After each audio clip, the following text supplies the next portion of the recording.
Bonjour, bonjour tout le monde. Bienvenue à ce webinaire, ce premier webinaire spécial dédié au logiciel Forecaster. Un webinaire qui a été créé pour s'assurer que toutes les personnes qui utilisent le logiciel Forecaster puissent vraiment l'utiliser à son plein potentiel. C'est une idée qui est née des retours que j'ai reçus, notamment sur mes réseaux sociaux, de la part d'utilisateurs qui étaient intéressés par le Forecaster. Ils voulaient s'inscrire et s'abonner au Forecaster seulement. Ils avaient peur de ne pas pouvoir l'utiliser à son plein potentiel.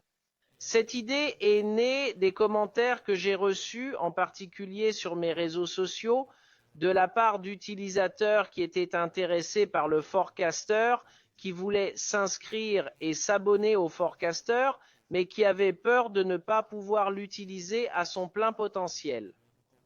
C'est pourquoi j'ai pensé à faire ce webinaire tous les mardis à 11 heures, dans lequel je pourrais utiliser des choses et des événements réels qui se produisent en temps réel.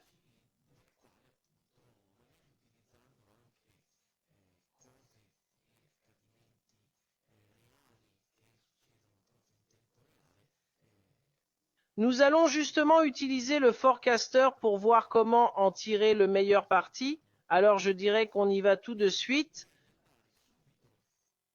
Bonjour Rossano, je dirais qu'il faut aller directement au terminal Forecaster et aujourd'hui je commencerai par vous donner un exemple d'analyse complète d'un titre qui, du fait que les derniers résultats sont sortis récemment, est sous les feux de la rampe et plus précisément nous parlons d'Amazon. Donc il va sans dire que pour chercher le titre, il suffit de taper le nom et de choisir le titre coté sur la bourse principale. Dans ce cas, c'est coté sur le Nasdaq en Amérique.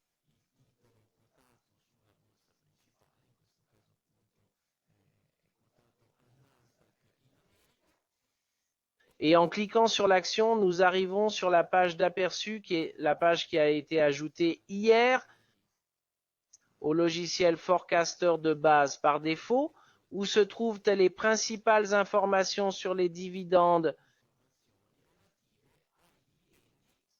S'il s'agit d'une action qui verse des dividendes, ce qui n'est évidemment pas le cas d'Amazon, qui n'a jamais versé de dividendes dans son histoire, nous avons toutes les informations relatives à la performance dans les différentes périodes de temps, un mois, 6 mois, 7 années, un an, 3 ans, 5 ans, 10 ans, 20 ans, et en cliquant sur le bouton relatif, on affiche la période de temps.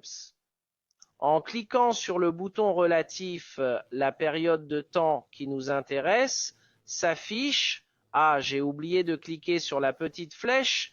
Ici, on trouve aussi la description du produit financier du titre en l'occurrence, avec les principales données relatives à la société. En faisant défiler la page immédiatement en dessous de la performance, on trouve toujours la performance mais divisée par année. Donc dans ce cas, on a les 20 dernières années de performance divisées année par année pour le titre très intéressant, car cela nous permet de voir quel est précisément l'historique année par année du titre considéré. Commençons donc tout de suite à voir comment faire une analyse complète du titre. Récemment, ces derniers jours, des chiffres de résultats sont sortis et ont dépassé les attentes des analystes. C'est pourquoi l'action a fortement progressé ces 2 dernières séances.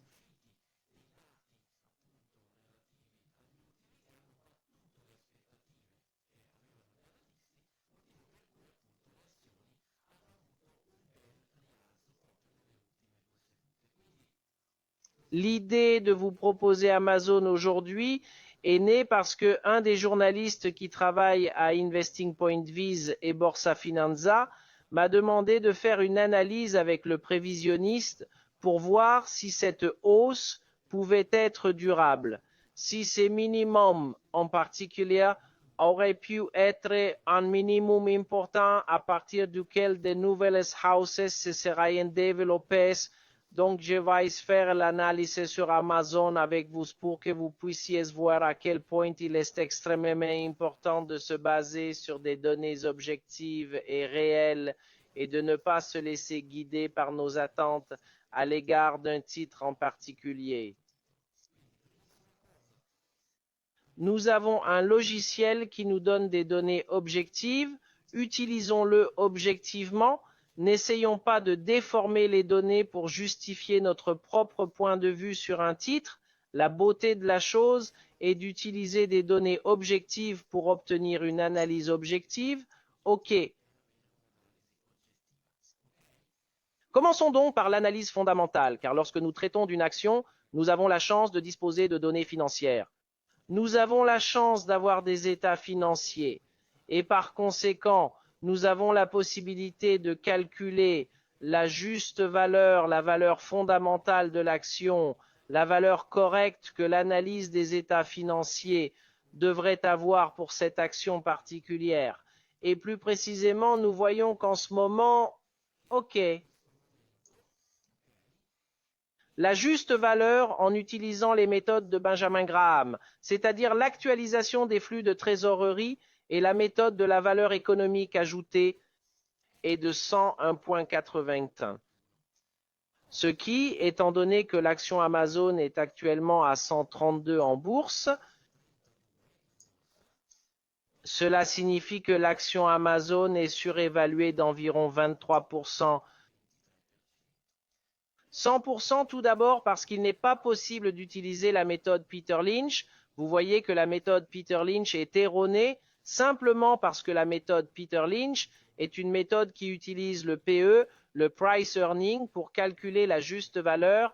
Et si nous allons et voyons dans le dernier exercice financier, le PE est négatif parce que il y a eu une performance, ou plutôt pas le PE négatif, mais ayant eu une performance, donc un revenu net négatif, nous avons clairement un résultat qui retournerait un résultat négatif. Retournerait un résultat négatif. Il est très important non seulement de voir la surévaluation à ce moment-là, nous savons que l'action est surévaluée et donc sa valeur correcte peut également être vue. Ici, nous avons le prix du marché en bleu qui est de 132 et sa juste valeur qui est de 101,81. Nous voyons que les prix du marché sont plus élevés que la juste valeur. Très important non seulement pour voir si l'entreprise est surévaluée, mais aussi pour voir si elle est en bonne santé. Et pour cela, nous utilisons le Z-score qui est un paramètre qui a été inventé par le professeur Altman de Harvard, qui, de manière très intuitive, nous donne un chiffre qui est clairement le résultat de toute une série de calculs. Si vous êtes intéressé par la formule, vous pouvez la trouver en ligne très simplement, qui nous dit si une entreprise risque de faire faillite ou non. Pour faire simple, quand on a une valeur, comme le dit la description ici, de plus de 2,99, on est dans une zone de sécurité. Donc pour Amazon, même si elle est surévaluée, nous n'avons pas de risque de faillite en ce moment, car nous sommes dans la zone de sécurité. Nous avons un score de seniorité élevé de 3,93. Nous avons des échanges d'actions institutionnelles, mais dans ce cas, nous n'en avons pas besoin. Que faisons-nous maintenant que nous savons que l'action est un peu surévaluée? Regardons quelle est la saisonnalité de l'action, parce que c'est exactement comme les indices pour les matières premières. Il y a une certaine saisonnalité sur les actions aussi, donc nous voyons qu'à certains moments de l'année, une action particulière a tendance à bouger avec une certaine régularité. Et spécifiquement, les gars, nous voyons que de septembre jusqu'au début du mois de mars, OK.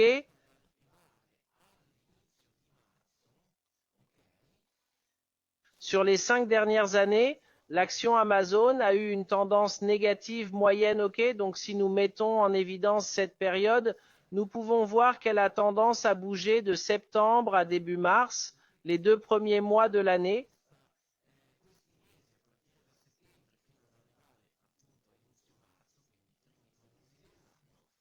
Ce n'est pas une très bonne saison pour Amazon, ou du moins historiquement ce n'est pas une très bonne saison, à tel point que nous pouvons voir que le mois de novembre a eu tendance à être positif, parce que 80% des mois de novembre au cours des 5 dernières années ont clôturé sur une tendance à la hausse, mais nous pouvons voir que décembre, d'autre part, a eu tendance à être négatif. Nous nous rendons compte que, en fait, au cours des 5 dernières années, si nous avions effectué une transaction à découvert, sur cette période, nous aurions eu une performance positive moyenne de 20%. Dans 80% des cas, ok. Donc, bien qu'il y ait eu des nouvelles positives pour l'Amazon au cours des dernières sessions, nous constatons qu'en analysant des données objectives, nous nous rendons compte que n'est pas peut-être pas exactement le bon moment pour investir dans Amazon parce que nous avons l'analyse fondamentale qui nous dit que le titre est surévalué. Nous avons la saisonnalité précisément qui nous dit que nous sommes dans une saison qui a été historiquement négative pour le titre. Vous comprenez que il est peut-être temps d'attendre avant d'investir dans Amazon et vous pouvez ajouter de nombreuses années supplémentaires pour plus de commodité et de rapidité. Nous conservons la période des 5 dernières années, mais si nous le souhaitons, nous pouvons également ajouter 10 ans, par exemple, et 15 ans.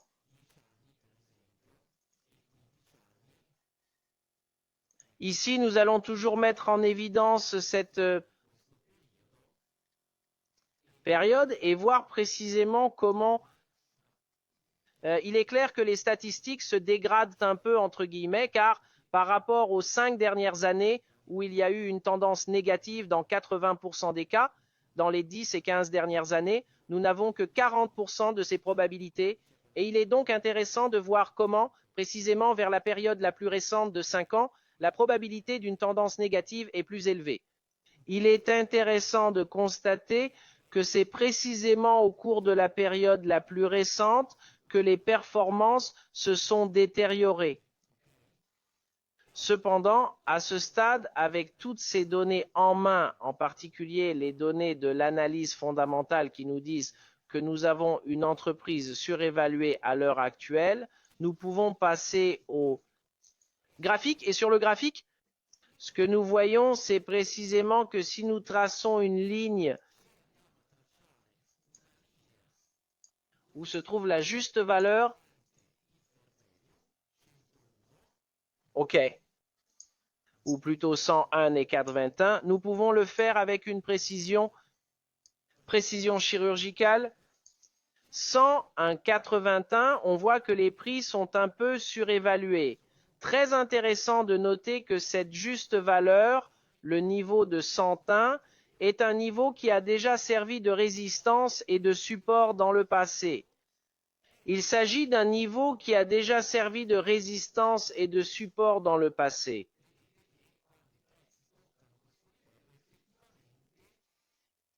Les prix touchent ce niveau. Cela signifie qu'il s'agit d'un niveau très intéressant et important pour l'avenir. Un niveau très intéressant et même important pour le marché. Ok, si nous revenons en arrière et regardons la saisonnalité, nous avons dit que dans la période de septembre, mais nous pouvons aussi le faire à partir de la date actuelle. Ok.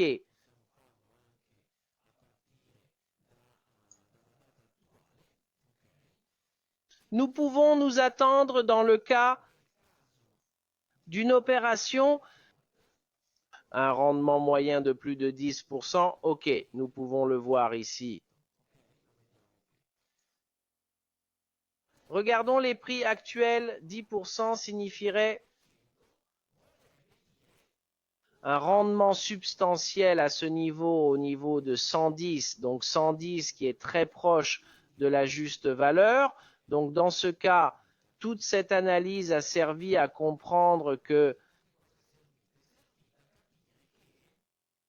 Amazon en ce moment n'est peut-être pas le meilleur choix d'investissement, malgré le fait que des chiffres positifs aient été publiés. Ok, précisément parce que ce n'est pas une action qui est sous-évaluée en ce moment et ce n'est pas une action qui a une saison devant elle, une période pendant laquelle elle a historiquement prouvé qu'elle était en hausse. Ok?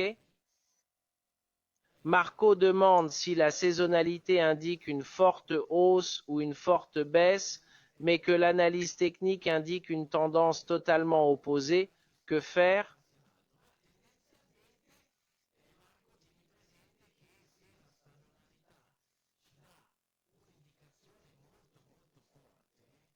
Bien sûr, la saisonnalité peut être erronée, mais il faut garder à l'esprit qu'aller à l'encontre de la saisonnalité reviendrait à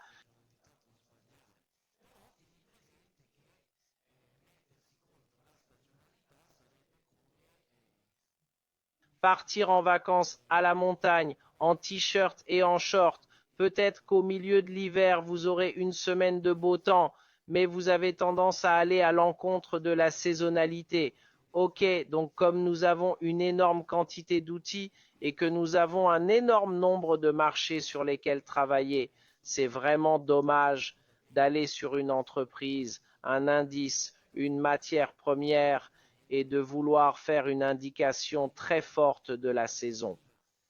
Et vouloir faire un trade alors que nous avons des situations bien meilleures. Par exemple, si nous regardons l'action LVMH en ce moment,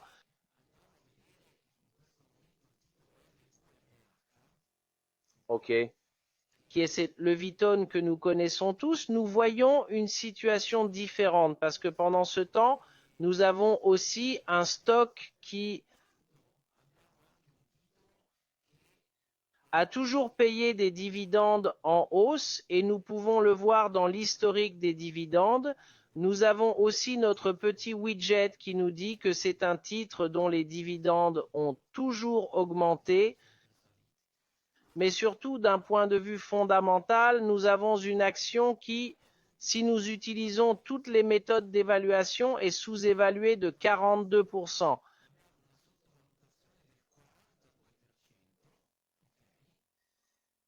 Et même si nous éliminons la méthode qui donne le résultat le plus élevé, à savoir l'actualisation des flux de trésorerie, nous trouvons toujours une action sous-évaluée de 16%.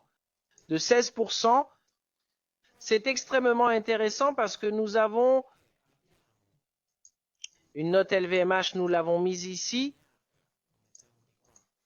pour que nous puissions mieux la voir LVMH. Nous avons une action qui, après avoir atteint des sommets historiques, la voici maintenant en baisse de 26%, ok, qui, d'un point de vue fondamental, est sous-évaluée parce que même si nous voulons être conservateurs, nous avons une juste valeur de 789, ce qui est ici. Ici, c'est pratiquement proche des sommets précédents, ok. Parfait. Donc, nous sommes vraiment en dessous de la valeur fondamentale. Mais le plus important, c'est que nous sommes sur un titre sous-évalué où nous regardons une période qui, d'un point de vue saisonnier, est très propice à ce titre parce qu'elle commence même une période qui va jusqu'au mois d'août prochain,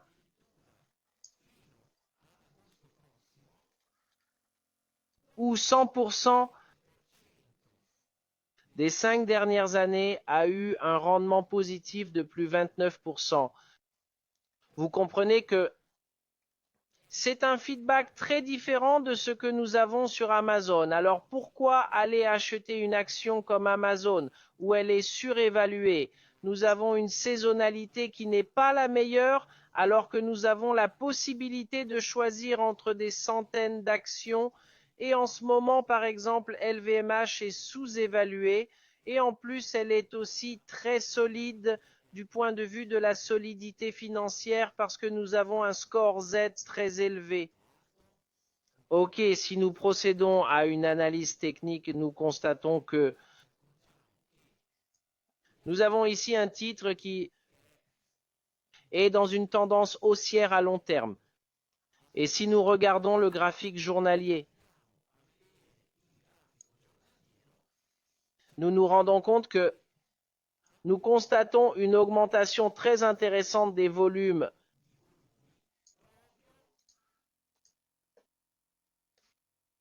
ici, ou plutôt à droite, coïncidant avec la dernière partie de la tendance haussière, ce qui a toujours été un signal extrêmement positif pour le marché parce que, voyons, je n'oublierai jamais et je ne me lasserai jamais de le dire que les volumes élevés épuisent les tendances et que c'est souvent le cas lorsque nous trouvons des volumes élevés sur les points bas. C'est une indication d'un renversement de tendance.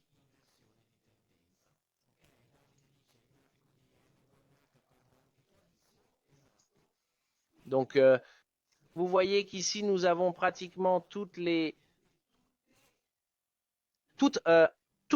analyses que nous pouvons faire, l'analyse fondamentale, l'analyse saisonnière, et tout ce qui nous dit que nous sommes sur un stock qui peut potentiellement avoir un renversement si nous allons dans le fond survendu. Nous constatons quelque chose de tout aussi intéressant, à savoir que tout au long de ce repli, les points bas du dernier repli ont été marqués par des points bas verts. Ceux qui me suivent savent que l'indicateur de survente et de surachat n'est autre que l'oscillateur de prix des trended, l'oscillateur de prix des trended qui, lorsque il se retrouve dans la partie inférieure de ce réseau de bandes de Bollinger, ce qui nous indique que le titre marque une divergence et par conséquent une indication haussière. Et ici, nous voyons que nous avons une divergence très importante. Les trois derniers bas ont été marqués par des bas ascendants sur l'indicateur, ce qui nous indique que nous avons potentiellement affaire à un titre qui est en train de s'inverser. OK. Oui, Carlo Couillette, nous vous enverrons l'enregistrement. Ce premier épisode de ce webinaire consacré aux prévisionnistes nous rappelle que nous disposons d'un outil très puissant.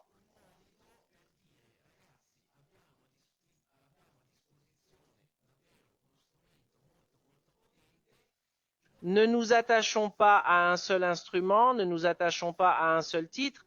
Dans ce cas, c'est Amazon qui ne nous a pas redonné tous les éléments haussiers, mais ne nous attachons pas à un seul titre. Tous les éléments haussiers, mais concentrons-nous sur quelque chose qui s'avère être une bonne affaire.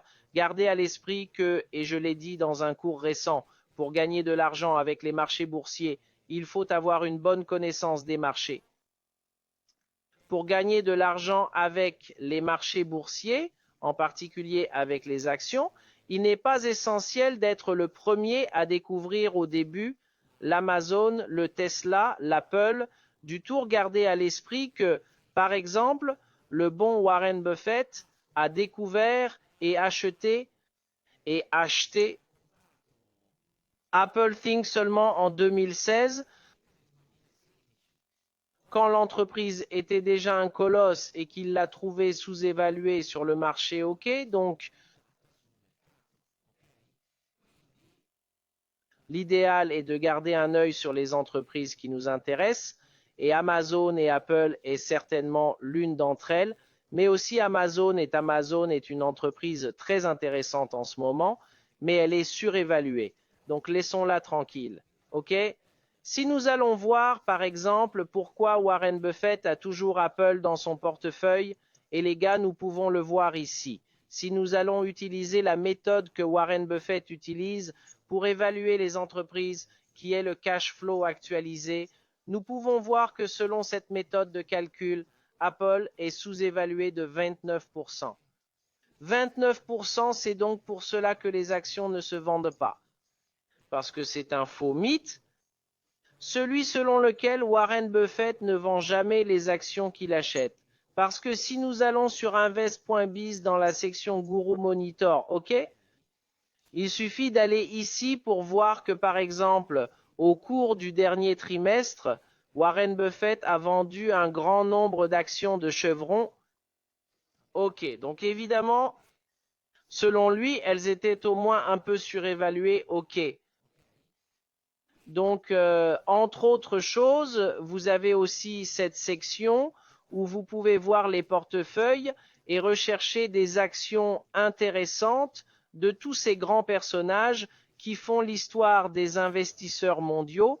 Et ensuite, grâce au forecaster, vous pouvez voir quelle est la surévaluation avec l'analyse fondamentale, les statistiques, la saisonnalité et tout ça, et aussi voir clairement l'histoire des dividendes et tout ça. Ok.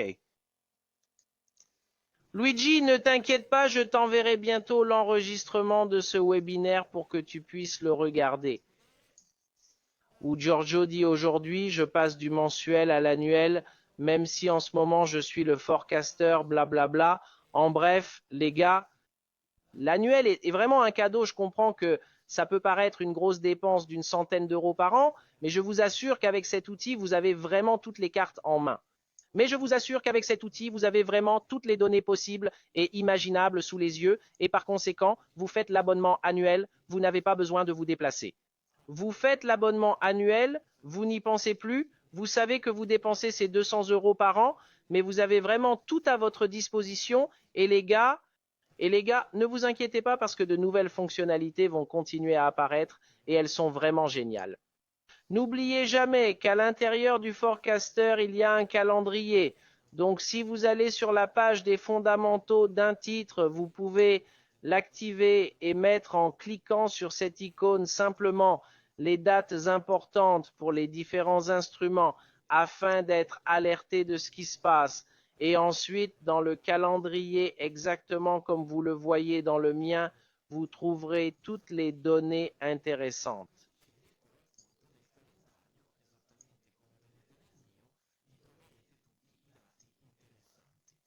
Ok. Au revoir Andrea dit, le forecaster est une bombe avec un trade, je me suis payé l'annuel super bien, je suis content, je suis très content. Fabio, où vous pouvez envoyer des conseils pour améliorer le forecaster, regardez info chiocciola-forecaster.biz, vous pouvez le trouver ici, l'email, vous pouvez le trouver dans le pied de page. Absolument, si vous avez des idées, envoyez-les nous parce que nous sommes tout oui. Nous sommes absolument là pour essayer de faire le meilleur travail possible.